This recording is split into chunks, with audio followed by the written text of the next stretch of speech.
every single time something is happening to us, they happen in this way for two specific reasons. The first reason that something gets to happen to us is because it is happening, one, which is the normal one that we get to truly see and understand. It is happening to us, through us, and for us, for our own soul's expansion, learning, and growth. That we know. There's nothing new about that, right? And the interesting bit is, the more we are accepting of this, the more we are open to what it is that is happening to our lives, then it makes it very easy for us to step into the wisdom that that particular moment is holding for us in every particular situation.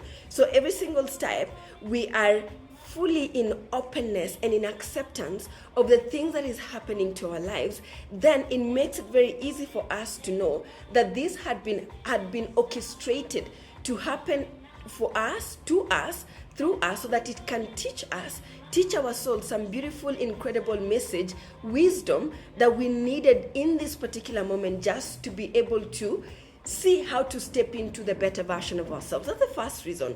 The second reason is because everything that happens is part of a greater order. And when we resist to accept what is happening to us, then the truth is we disrupt the order, the greater order that the universe is hoping to flow through us. And the beautiful thing is, the universe will always compensate. But the truth is, every single time we go into resistance, the thing that we get to do here is this: we get to stop, or we get to disrupt, or we get to break the order by which the universe has been hoping certain occurrences could occur in your life. The truth is, if I didn't drop my scarf today and had to go back to the forest, I probably would not have met with that lady that I did meet today, and I probably wouldn't have shared what I had to share. And the truth is, if I didn't go the route I had to go through, I wouldn't have met the company that I found there that is working with young people in something that we can easily partner to co-create together. And why did I go to the forest today? Because I really just wanted to go journal in nature and surrounded by trees and do a practice. So this lengthy 1 hour long breathwork practice that I wanted to do, and it sent me to the forest. But I couldn't have imagined the souls I would have met when I opened myself to go giving when I went to that space. So every single thing that we go through, it could be an incredible experience, or it could be a very heart-wrenching experience, is part of the greater whole. Every single experience we have is not just happening to you on a personal level. It impacts the entire fabric of existence. So when we resist, when we complain, when we reject it, we disrupt and create disharmony in the flow of Mother Gaia's expansion, in the flow of the universe's expansion. And in doing so, it impacts imagine, if you will, the different ways in which a spider will create a wave, right? A web. And when it's creating this web, imagine if one side or one of those silks that it's using to connect to maybe as a foundation silk thread to connect it to a branch, if it broke, and it would definitely interrupt. Or maybe you've walked through a spider's web, you tend to interrupt the section, and it interrupts the entire stability of the entire of that web. The truth is, it's not just your story. Your story is my story. Your story of your resilience, of your strength, of your wisdom. It helps raise the vibration of the consciousness of the whole world, and every one of your puzzle, every one of your piece fits into the entire puzzle, and rejecting and removing even a single piece disrupts the entire whole. So my desire or my ask for you today is this: if you don't want to do it for yourself because it's so heavy when you look at yourself and you're thinking, then I'm asking you, are you able to do it for the entire collective? Can you consider that whatever it is that you're going through, it is the assignment that you get to do for the divine in that moment, for the entire collective? That every single step that you take is impacting the grander scale of life. Okay, caution here. I'm not trying to stress you. I'm not trying to say that you're carrying the weight of the world on your shoulders, and I'm not asking you to do that. No. All I'm asking is for the portion of that which you get to process.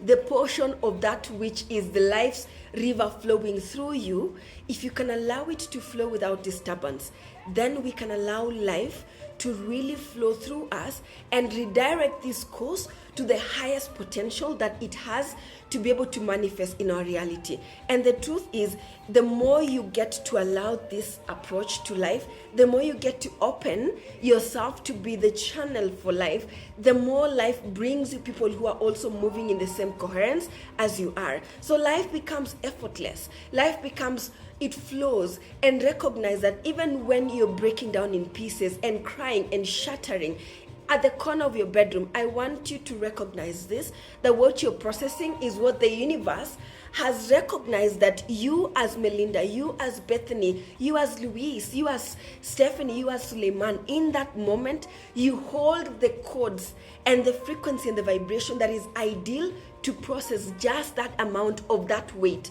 or that lightness that the entire collective is seeking an outlet from. So beyond just bashing yourself about, oh, I could know better, I should know better, I should feel better, the truth is perhaps the reason why in that moment you just have to shatter and cry, or I was watching this video of this lady who won a competition, and then her nervous system shut down. She started crying, the wailing, and she couldn't process what she was going through until somebody had to soothe her and remind her to take it easy. In that moment, she was processing an overwhelming amount of joy, of bliss, that her nervous system shut down because she couldn't, perhaps collectively, most of us are here being to bliss like this, so that in that moment she was the best outlet to release it, but her nervous system fried. So she had to get somebody to hold her for her to process that emotion with ease. So in that moment, it might look like it's just happening to you or for you or through you.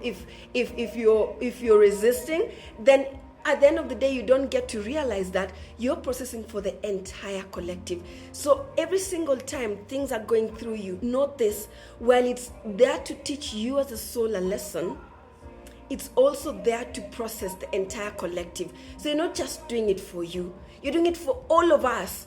And Matthew, you should even give us a bill and a receipt and be like, it's a privilege for each one of you to experience me in this moment because I get to process this for you. So accept it and recognize that in that moment, it's for the greater order of things. And your ability to be in coherence with what is happening, to be in acceptance with what is happening, allows you to be one of the quick channels that the universe is using with the least resistance. You become the path of the universe that is of the least resistance, and therefore even your own expansion becomes one of very little resistance. Okay, that's the first message.